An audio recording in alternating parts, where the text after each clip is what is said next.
Hello student. अब देखिए कि यहाँ पर जो हम स्टार्ट करेंगे शेषफल प्रमेय करेंगे। शेषफल प्रमेय को हम इंग्लिश में कहते हैं रिमाइंडर थ्योरम। ठीक है, रिमाइंडर थ्योरम पढ़ने से पहले देखिए इसकी परिभाषा थोड़ी सी आपको डिफ़िकल्ट लगेगी, इसलिए पहले मैं परिभाषा को नहीं पढ़ाऊँगा। क्लियर। थोड़ा सा मैं क्या करूँगा कि एक दो उदाहरणों को बताऊँगा यहाँ पर आप लोगों के लिए। तो हम पहले उन उदाहरणों को करते हैं, फिर उसके द्वारा हम ये देखेंगे कि क्या निष्कर्ष निकलता है। ठीक है, और उन निष्कर्ष के द्वारा हमारी जो शेषफल प्रमेय है उस शेषफल प्रमेय को हम आसानी से समझ सकते हैं कि यहाँ पर उदाहरणों में हमने क्या किया और शेषफल प्रमेय के लिए हमें इसी चीज़ को कैसे करना है। ठीक है, तो यहाँ पर हम देखिए पहले एक उदाहरण कर लेते हैं। इस टॉपिक को जमे रहने दीजिए। तो यहाँ पर हम पहले एक उदाहरण करेंगे, एग्जाम्पल नंबर 6। ठीक है, तो इसमें हमको क्या बता रखा है, हमसे कहा है पी एक्स को जी एक्स से भाग दीजिए। पी एक्स को जी एक्स से भाग दीजिए, भाग दीजिए। ठीक है, अब यहाँ पर हमको पी एक्स और जी एक्स दे रखा है। तो पी एक्स क्या है, एक्स प्लस 3x² माइनस 1, और जी एक्स क्या है, तो जी एक्स है 1 प्लस एक्स। ठीक, सबसे पहले देखिए जब भी भाग देने की बात आए या शेषफल प्रमेय की बात आए तो जो हमारा बहुपद है इसको एक क्रम में जमाएंगे हम। क्रम में यानी कि घातों के घटते हुए क्रम में, अवरोही क्रम जिसे हम कहते हैं डिसेंडिंग ऑर्डर। ठीक है, तो सबसे पहले देखिए पी एक्स को मैं इस प्रकार नहीं लिख कर यूँ लिख दूँ 3x² क्योंकि सबसे बड़ी घात, फिर छोटी घात और फिर 1, इसको भी x प्लस 1 क्लियर लिख सकते हैं हम। अब यहाँ पर हमको करना क्या है, तो देखिए इसने कहा है कि पी एक्स को जी एक्स से भाग दीजिए, यानी जी एक्स का भाग देना है इस पी एक्स में। तो चलो स्टार्ट करते हैं। एक्स प्लस 1 का देंगे भाग किस में, तो एक्स प्लस 1 का हम भाग देंगे 3x² प्लस एक्स माइनस 1 में। भाग देने का नियम क्या है, भाग कैसे दिया जाता है, उस सब चीज़ों को मैं आपको यहाँ पर बताऊँगा। तो ध्यान से देखिए, हमको जो भाग देना है केवल इस चर राशि का देना है, एक मान का, केवल इस एक पद का भाग देना है शुरू के एक पद में। क्लियर। तो देखिए 3x² है, इसमें भाग देना है इस शुरू के एक पद x का। क्लियर।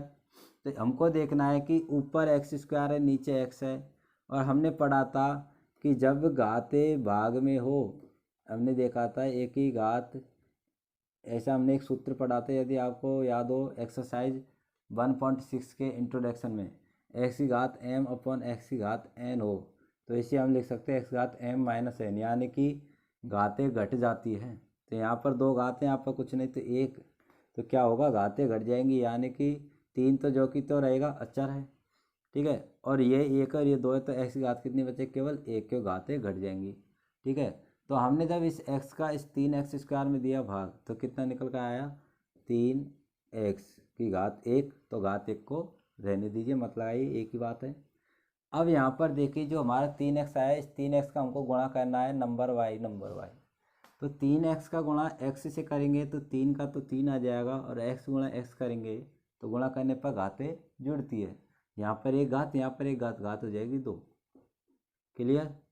फिर इस 3x का गुणा इससे करना है 1 से भी, तो ये प्लस है तो प्लस, और 3x गुणा 1 कीजिए, 3x का 1 से गुणा करेंगे 3x आएगा, क्योंकि 1 से गुणा करने पर कोई फर्क नहीं पड़ता। अब हमको क्या करना है, घटाना है। घटाते तो नीचे वाली जो संख्या है इसका चिन्ह बदल जाता है, ये माइनस का हो जाएगा क्योंकि यहाँ पर प्लस है, यहाँ पर प्लस है तो ये भी माइनस हो जाएगा। ये प्लस और ये माइनस कट जाएंगे, क्या बचेगा 0। ठीक है, इस पद पे आइए, ये प्लस है माइनस है, बड़ी संख्या किसकी है, माइनस की, तो बड़ा वाले का तो चिन्ह आएगा। बड़ी में छोटी घटाओ, 3 में से 1x गया तो 2x बचा, और यहाँ पर क्या बचा, -1। फिर हमको वही कंडीशन दोबारा से करनी है, पहले पद का पहले पद में भाग। तो देखिए ये प्लस है यहाँ पर माइनस, सबसे पहले तो जब चिन्हों को हल करते हैं अलग अलग चिन्ह होता है तो हमेशा माइनस आता है, तो भागफल में एक बार माइनस लगा दीजिए। फिर x का भाग इस 2x में देंगे, x एक घात ये भी एक घात, यानी कि दोनों समान है, कट गए, बचे क्या 2। अब 2 का गुणा नंबर वाई कीजिए तो 2 का गुणा x से करेंगे तो 2x आएगा। लेकिन ध्यान दीजिएगा कैसा, यहाँ पर माइनस है, यहाँ पर प्लस है, अलग अलग चिन्ह है तो गुणा करेगा भाग क्या आएगा हमेशा माइनस, माइनस के 2x। 2 का गुणा 1 से करेंगे तो ये माइनस है, यहाँ प्लस है, अलग अलग चिन्ह है तो माइनस, और 2 1 कम 2। ठीक, चिन्ह बदल देंगे नीचे वाली संख्याओं का, ये माइनस ये प्लस, तभी तो ये करते हैं आपस में। यहाँ पे देखिए प्लस वाली संख्या बड़ी है 2 है, और बड़ी में छोटी घटाएंगे तो 1, यानी कि जो शेषफल निकल कर आया हमारा कितना आया 1। हम क्या पढ़ रहे हैं, शेषफल प्रमेय। तो उसी को समझने के लिए इतनी बड़ी प्रोसेसिंग हम कर रहे हैं।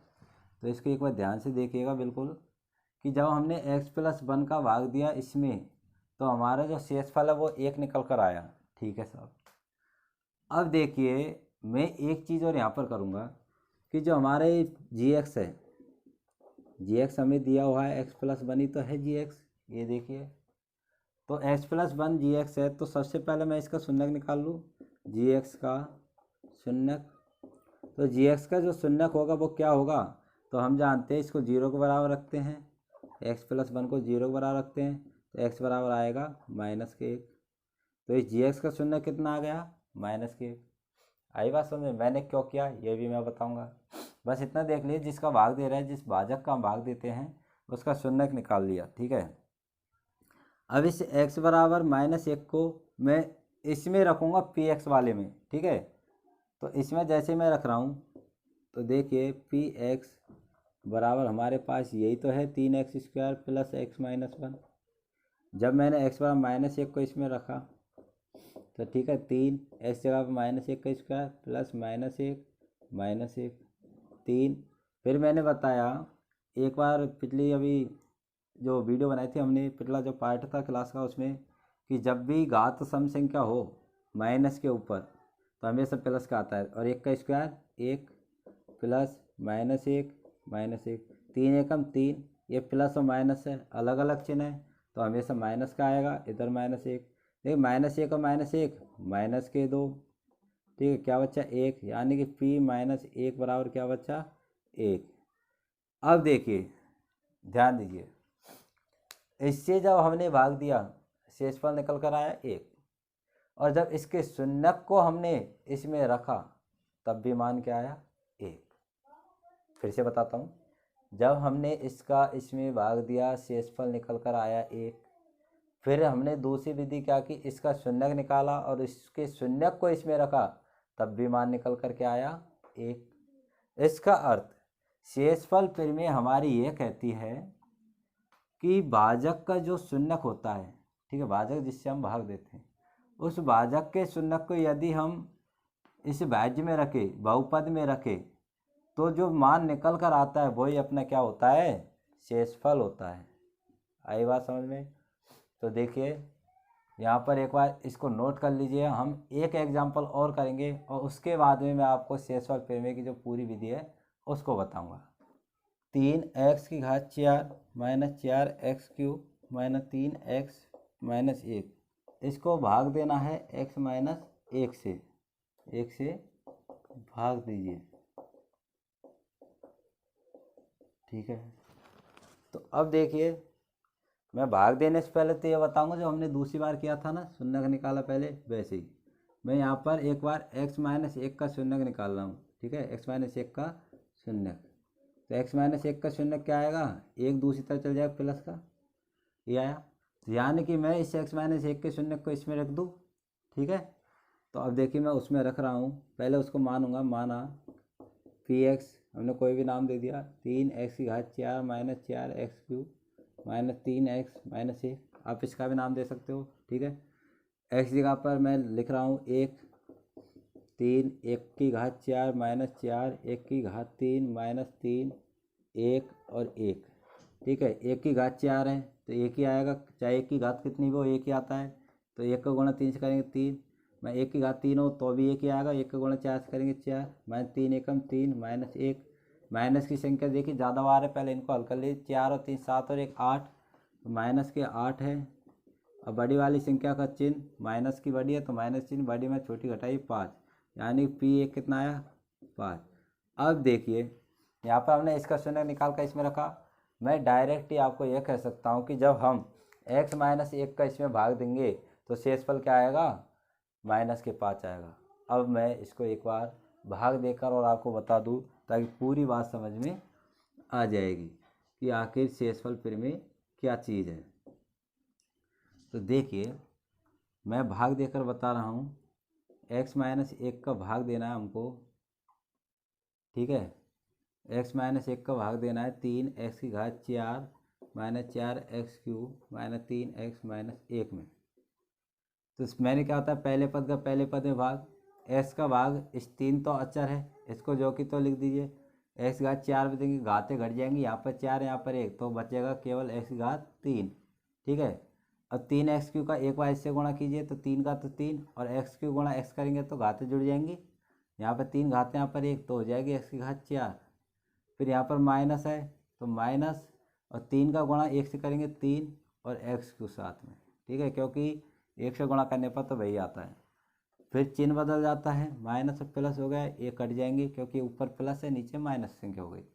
यहाँ पर माइनस संख्या बड़ी है, बड़ी का चिन्ह, प्लस की संख्या छोटी है, ठीक है, बड़ी में छोटी घटाएंगे, 4 में से 3 गया तो 1, 1 क्या बचा x क्यूब, तो 1 आगे लगाओ या ना लगाओ कोई दिक्कत नहीं, माइनस के 3x और माइनस के 1, इनको जो कि तो उतार देंगे। फिर पहले पद का पहले पद में भाग, यहाँ पर माइनस है तो देखिए माइनस है तो पहले माइनस लगा दीजिए, x का x क्यूब में भाग देंगे, यहाँ पर 3 घातें यहाँ पर 1 तो घातें घटेंगे, कितना बचेगा, केवल 2 घात बचेगी, ठीक है। अब इसका गुणा कीजिए नंबर वाई, तो माइनस है प्लस है, गुणा करने पर आएगा माइनस, एक्स क्यू का एक्स स्क्वायर गुणा एक्स कीजिए एक्स क्यू, ठीक है, माइनस का गुणा माइनस कीजिए प्लस, और एक्स स्क्वायर का गुणा एक से करेंगे तो एक्स स्क्वायर। अब देखिए दिक्कत आई यहाँ पर, एक्स स्क्वायर और ये क्या है एक्स, तो इतना ज़रूर ध्यान दीजिए केवल घात के नीचे ही क्या लिखनी है हमको, घात लिखनी है, ठीक है। अब यहाँ पर घात के नीचे घात नहीं है तो जब एक्स स्क्वायर है नहीं तो उसको एक्स्ट्रा इधर लिख दीजिए, क्लियर है बात, ठीक है।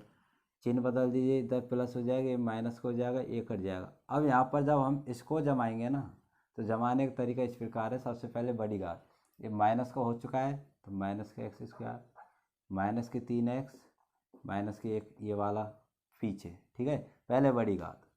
फिर वापस कीजिए, ये प्लस ये माइनस है, अलग अलग चिन्ह है तो माइनस का, यहाँ पर 2 घात है, यहाँ पर 1 घात, जब भाग देंगे तो 1 घात घट जाएगी, केवल x बचेगा। तो अब गुणा कीजिए माइनस का x का प्लस के से, माइनस प्लस माइनस, x गुणा x करेंगे तो x square, minus minus plus, x गुणा 1 करेंगे तो 1x, ठीक है। चिन्ह बदल दीजिए, माइनस के 3x और ये भी माइनस के x, समान चिन्ह है तो जुड़ेंगे, ठीक है, समान चिन्ह होने पर हमेशा जुड़ता है, तो -3 और माइनस के 1, ये हो जाएगा माइनस के 4x, क्लियर, और ये हो जाएगा माइनस के 1। अब देखिए भाग देंगे तो माइनस है यहाँ पर तो पहले माइनस लगा दिए, x से x कटा बचा क्या 4, ठीक, 4 का गुणा करेंगे x से 4x, यहाँ पर माइनस है तो माइनस के 4x, 4 गुणा 1 से करेंगे 4 एकम 4 और माइनस माइनस प्लस के 4। अब देखिए चिन्ह बदल गया, ये कट गया, और -4 माइनस के 1 माइनस के 5। अब देखिए यहाँ पर एक जो निकल कर आया क्या है, शेषफल। इतना सा देख लीजिए कि जब हमने ये जो बहुपद है x माइनस 1 इसका शून्यक निकाला यहाँ पर और शून्यक का मान इसमें रखा तब भी क्या आया -5, और यहाँ पर जब इसका भाग दिया तो भी क्या आया शेषफल -5। यानी कि इसकी परिभाषा इस प्रकार से बनेगी कि जब भी कोई दो बहुपद दिए होंगे तो जो भाजक है उस भाजक के शून्यक को भाज्य के शून्यक में रखने पर जो प्राप्त होगा वही क्या होगा, अपना शेषफल होगा, ठीक है। तो ऐसा कीजिए, एक बार आप इसको नोट कर लीजिए, मैं इस हिस्से को साफ करूँगा, यहाँ पर परिभाषा लिखूँगा ताकि उस परिभाषा को इस एग्जाम्पल के थ्रू आपको समझा सकूँ, ठीक है। तो वीडियो को नोट कर लीजिए। अब देखिए कि यहाँ पर मैंने ये जो प्रमेय है उस प्रमेय को लिख दिया। प्रमेय को मैं जैसे जैसे पढ़ूँगा वैसे वैसे हम इस उदाहरण पे भी ध्यान देंगे। इसने कहा कि मान लीजिए px कोई एक से अधिक या एक के बराबर वाला कोई बहुपद है, तो यहाँ पर हमने देखा ये px है जिसकी घात एक से अधिक भी है, चाहे एक घात का भी हो कोई दिक्कत नहीं, ठीक है। फिर इसमें आगे लिखा है a कोई वास्तविक संख्या है, ठीक है, तो ए कोई वास्तविक संख्या यानी कि कुछ भी हो सकती है, 1 2 3 4 माइनस की, ठीक है, बटे में भी हो सकती है। यदि इस पी एक्स को रेखिक बहुपद x माइनस ए से भाग दिया जाए, रेखिक बहुपद का अर्थ एक घात वाला बहुपद, तो यहाँ पर भी तो हमने ऐसे किया है। यहाँ पर ये पी एक्स है और इस पी एक्स को ये जो रेखिक बहुपद है x माइनस 1, यहाँ पर ए की जगह पर 1 है, ठीक है, वहाँ पर यहाँ पर ए है, वहाँ पर 1 है, तो यहाँ पर जो ए हमने कोई वास्तविक संख्या मानी ना, वो ऐसी कोई संख्या हो सकती है, 1 2 या बटे कुछ भी, ठीक है। तो फिर यहाँ पर हमने किया कि इस रेखिक बहुपद के द्वारा इस पी एक्स को दिया हमने भाग, ठीक है। तो जो शेषफल निकल कर आएगा वो क्या आएगा, पी ए। इसका अर्थ क्या होता है, इसका अर्थ यह है कि जहाँ पर जो x माइनस ए है, इस x माइनस ए को जब हम शून्यक निकालेंगे तो x बराबर क्या आएगा, a, और इस a को ही तो हमने इस पी एक्स की जगह पर, जो हमने पी एक्स बहुपद है, इस पी एक्स की जगह पर लिखा इस शून्यक को, तो जो निकल कर आता है वही अपना क्या होगा, वही अपना शेषफल होगा। यहीं पर भी हमने देखिए क्या किया, ये जो रेखिक बहुपद है इसका शून्यक निकाला, बिल्कुल इसी की तरह शून्यक को हमने इस बहुपद पी एक्स की जगह पर लिखा, तो पी एक्स की जगह पर हमने 1 लिखा, यहाँ पर ए है तो ए लिखा, जो मान निकल कर आया वही अपना क्या है, शेषफल। तो ये इस एग्जाम्पल के द्वारा और परिभाषा के द्वारा जब हमने इनकी तुलना की तो आपको आसानी समझ में आ गया होगा कि शेषफल फिर में क्या होती है। तो एक बार मैं बोल कर और बता देता हूँ कि जब किसी बहुपद पी एक्स को रेखिक बहुपद x माइनस ए हमने लिया, उसके द्वारा यदि भाग दिया जाता है तो जो शेषफल होगा वो उस पी एक्स में x के स्थान पर a को रखने से आएगा, तो जो शेषफल होगा वो पी ए होगा, ठीक है। तो ये अपनी जो शेषफल पिरामिड थी, रिमाइंडर थ्योरम थी, ये पूरी तरीके से कंप्लीट हो गई। एक टॉपिक और बचा है जिसको हम यहाँ पर कंप्लीट करेंगे, तो एक बार आप यहाँ तक वीडियो रोक कर नोट कर सकते हैं। अब देखिए जो अपना एक और टॉपिक है इस इंट्रोडक्शन के पार्ट में 2.3 के में, वो यह है कि किसी बहुपद का जो गुणज है और गुणनखंड है वो आखिर क्या होता है।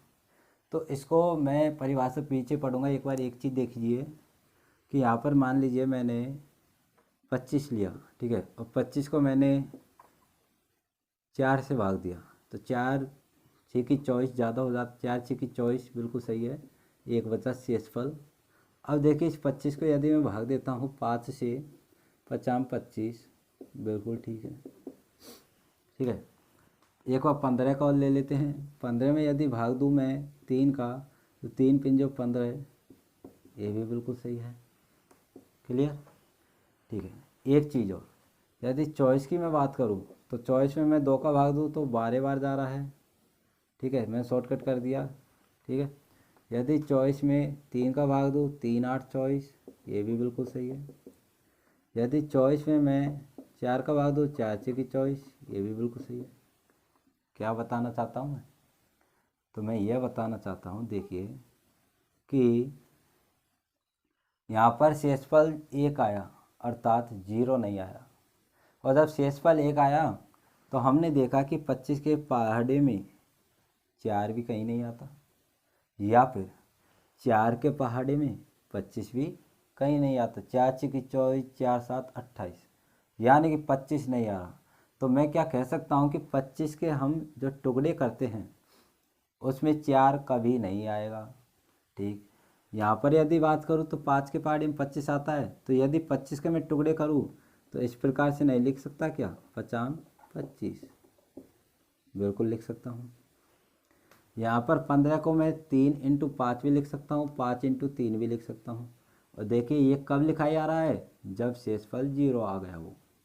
यहाँ पर शेषफल 0 आया तो मैं 24 को 2 × 12 भी लिख सकता हूँ, 3 × 8 भी लिख सकता हूँ, 4 × 6 भी लिख सकता हूँ, ठीक है। इसका मतलब क्या है, किसी भी संख्या को टुकड़ों में तब लिखा जा सकता है जब शेषफल 0 है, ठीक है। जब शेषफल 0 आए तभी हम उनको टुकड़ों में लिख सकते हैं, क्लियर। अब यहाँ पर हमने जो टुकड़ों में लिखे उसके लिए हमने एक चीज़ यहाँ पर चेक की, हमने भाग दिया और भाग देकर ये देखा कि शेषफल कितना आ रहा है, 0। अब शेषफल कैसे पता करते हैं, तो शेषफल पता हम कर सकते हैं एक तो भाग देकर, और एक पता कर सकते हैं रिमाइंडर थ्योरम के द्वारा, यानी शेषफल पिरामिड के द्वारा, जो हमने अभी कुछ ही देर पहले किया, ठीक है। तो यहाँ पर भाग देना तो लंबा पड़ता है, इसलिए हम शेषफल पिरामिड के द्वारा एक बार शेषफल चेक करेंगे और शेषफल चेक करने के बाद हम निष्कर्ष लेंगे कि कोई बहुपद किसी बहुपद का गुणज है या गुणनखंड। तो ठीक है, इतना तो आप समझ गए। अब यहाँ पर मुख्य बात है कि गुणज और गुणनखंड क्या होता है।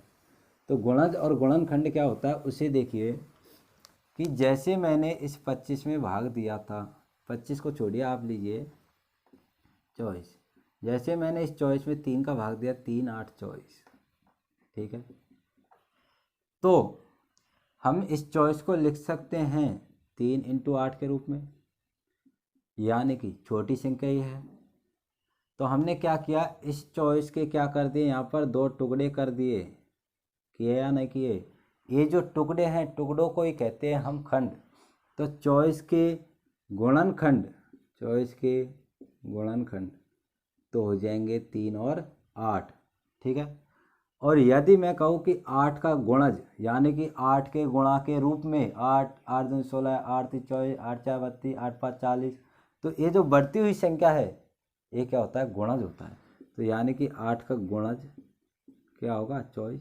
3 का भी गुणज बोल सकता हूँ मैं, आएगा समझ। इतना ध्यान दे लीजिए कि जो छोटी संख्या होती है वो होता है गुणनखंड और बड़ी संख्या होती है हमेशा गुणज, ठीक है। बिल्कुल कंफ्यूज मत होइए, छोटी संख्या टुकड़ों के रूप में होती है इसलिए गुणनखंड, क्यों खंड का अर्थ है टुकड़ा, बड़ी संख्या होती है हमेशा गुणज। तो अब परिभाषा को देख लीजिए कि कोई भी बहुपद px है और दूसरे बहुपद gx का गुणज या गुणनखंड कब कहलाएगा, जब यदि हम भाग देते हैं इनमें आपस में, तो जो शेषफल मिलता है हमें वो कितना होना चाहिए, 0 प्राप्त होना चाहिए। तो यही है अपना बहुपद का गुणज या गुणनखंड। हमको केवल शेषफल पर आधारित है पूरा सवाल। तो एक एग्जांपल मैं ले लेता हूँ जिससे पूरा जो अपना डाउट है वो क्लियर हो जाएगा। तो उदाहरण लेते हैं, देखिए उदाहरण में अपना एग्जांपल नंबर 10 ले लेता हूँ, उदाहरण 10, ठीक है। तो यह है QT बराबर 4TQ प्लस 4T² माइनस के T और माइनस के 1। क्या बात है, काफ़ी लंबा सवाल है। हमको जांच करना है कि 2T + 1 का गुणज है। हमको यह जांच करना है कि जो एक QT है वो यह 2T + 1 का गुणज है या नहीं। गुणज का अर्थ यानी कि यदि ये गुणज है तो ये गुणनखंड होगा, ये छोटी संख्या है ना तो ये गुणनखंड, और ये बड़ी संख्या है तो इसका गुणज। और गुणज और गुणनखंड कब होता है, जब भाग देने पर 0 आना चाहिए। अब भाग नहीं देंगे, काफ़ी लंबा हो जाएगा। हम शेषफल प्रमेय का प्रयोग करेंगे, ठीक है। और शेषफल प्रमेय का प्रयोग करने पर हमें पता चल जाएगा कि गुणज है या गुणनखंड है, ठीक है।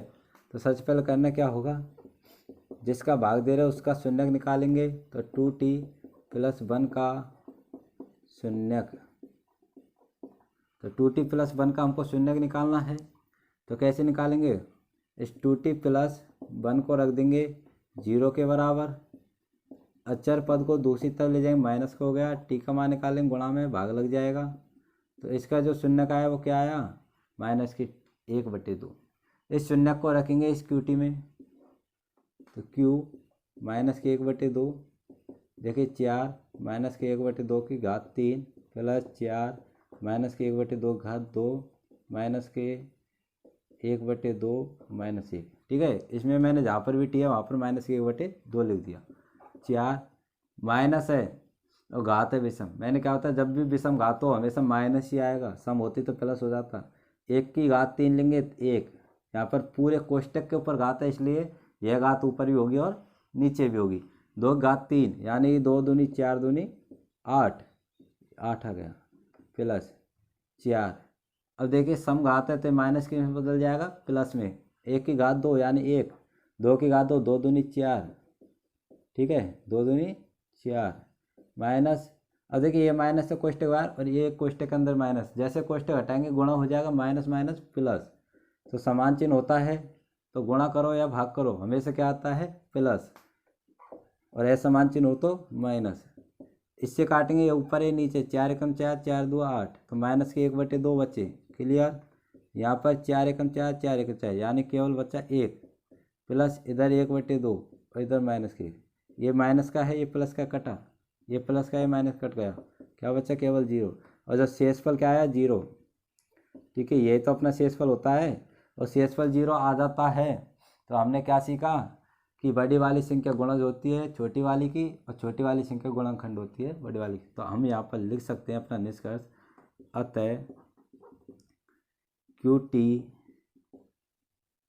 बराबर 4t³ plus 4t² minus T plus minus 1, 2t+1 का गुणज है। ये अपना हो गया उत्तर। तो हमने देखिए यहाँ पर एग्जाम्पल नंबर जो 6 है उसको भी कंप्लीट किया, 7 को कंप्लीट कर लिया और एग्जाम्पल नंबर 10 को भी कंप्लीट कर लिया। बच्चे कुच्चे को भी हम कंप्लीट करेंगे। एक बार वीडियो को रोक कर यहाँ तक नोट कर लीजिए। एग्जाम्पल नंबर 8, यहाँ पर हमको भाग देकर शेषफल ज्ञात करना है। तो देखिए पेपर में हमें कैसे करना होगा कि रिमाइंडर थ्योरम से करें या फिर भाग देकर करें। तो यदि पेपर में लिखा हुआ आता है कि शेषफल फिर में से कीजिए, तो यहाँ पर हमको शेषफल फिर में लगानी पड़ेगी जो कि ज़्यादा सीधी होती है। और यदि उस प्रकार से नहीं लिखा आता है और लिखा आ जाए लंबी विभाजन प्रक्रिया द्वारा बताइए, तो हमको भाग देकर ही निकालना होगा। ठीक है, और कुछ भी लिखा नहीं आता, केवल ऐसा आ जाता है कि भाग देने पर शेषफल ज्ञात कीजिए। तो जैसा हमें सुविधा के अनुसार लगेगा, जैसा हमें अच्छा लगता है, उसी प्रकार से हम पेपर में कर सकते हैं। तो यहाँ पर देखिए मैं एक बार भाग देकर बता रहा हूँ और एक बार डायरेक्ट बताऊँगा। तो भाग देकर कर लेते हैं एक बार कि x+1 का भाग देना है। x+1 किस में भाग देना है? x³+1 में, ज़्यादा बड़ा नहीं है।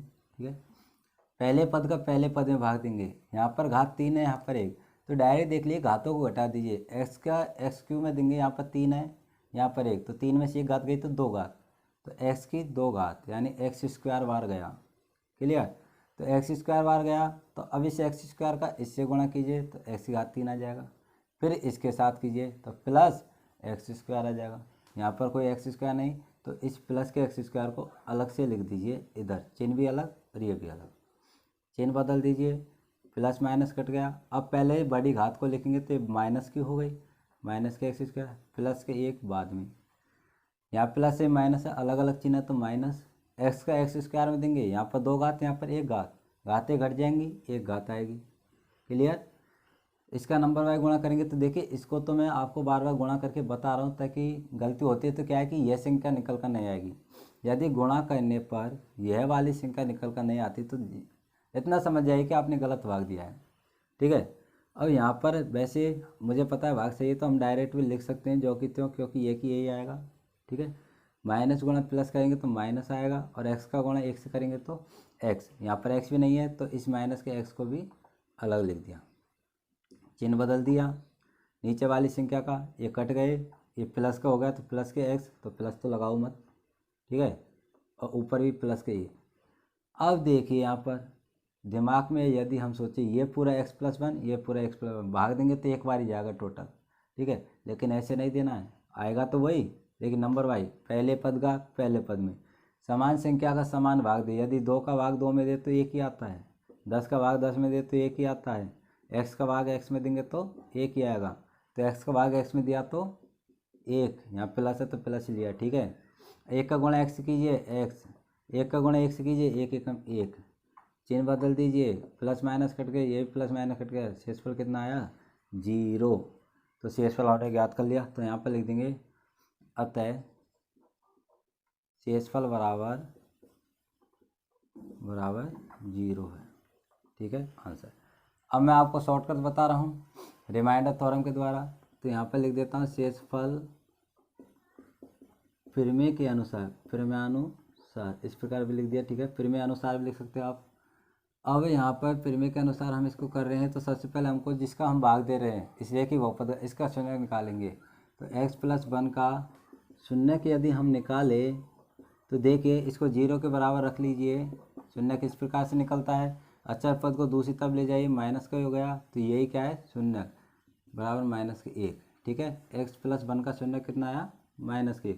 अब इस -1 को इस बहुपद px में रख दीजिए, p-1 x की जगह पर। ठीक है, x³ की जगह पर, तो x की जगह पर -1 घात 3 प्लस 1 माइनस की है और घात विषम है तो माइनस की निकल कर आएगी, सम घात होती तो प्लस की आती, -1 + 1 कट गया तो 0, तो निकल कर क्या आया यहाँ पर भी -1 का मान 0 निकल कर आया, यानी कि यही तो अपना शेषफल है।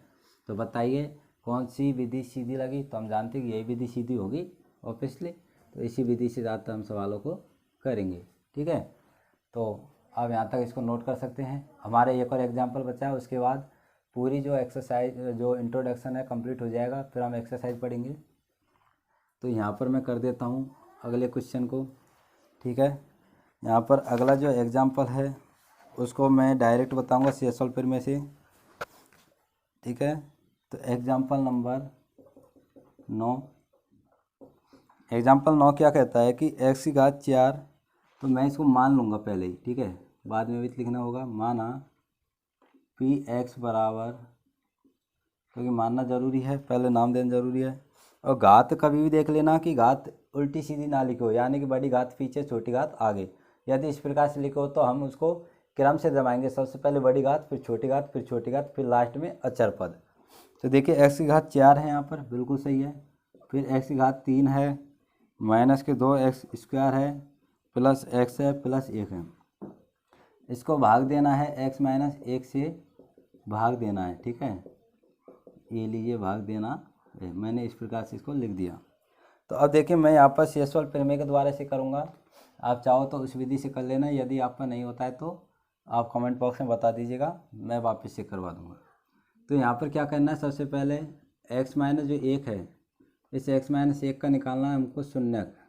शून्यक किस प्रकार से निकालते हैं, x - 1 को 0 के बराबर रखिए, अचर पद को दूसरी तरफ ले जाएंगे, प्लस का हो जाएगा, तो यह जो है यही क्या अपना शून्यक। ठीक है, अब जो 1 आया ना, इसी को मान रखेंगे इस px में। तो अब देखिए p 1 लिख दिया मैंने x की जगह पर 1, तो x की घात 4 यानी 1 की घात 4 प्लस 1 की घात 3 -2 1 की घात 2 प्लस 1 और प्लस 1, ये 1 तो है x का और ये 1 है अपना अचर पद। ठीक है, 1 की घात 4 यानी 1, 1 की घात 3 यानी 1, माइनस 1 की घात 2 1 और 1 का गुणा 2 करेंगे 2, 1 की घात चाहे कितनी भी हो 1 ही आता है, क्लियर, प्लस 1 प्लस 1। देखिए इनको जोड़े 1 2 3 और 4, अब माइनस के कितना बच रहा है 2, 4 में 2 गया तो 2, तो जो अपना शेषफल आया p1 बराबर 2, ये अपना क्या है शेषफल है, ये 2 ही क्या अपना शेषफल। आप इस प्रकार से भाग देकर भी इसे चेक कर सकते हैं, क्लियर। तो यहाँ पर अपने जो इंट्रोडक्शन पार्ट है, जो अपने एग्जाम्पल है, ठीक है, 6 से लेकर 10 तक वो पूरी तरीके से कंप्लीट कर ली है। यदि क्लास अच्छी लगी हो तो इस चैनल को सब्सक्राइब कर लेना, पूरा कोर्स हम यहाँ पर कंप्लीट करेंगे। ठीक है, thank you, all the best. यहाँ पर इसको उतार लीजिए।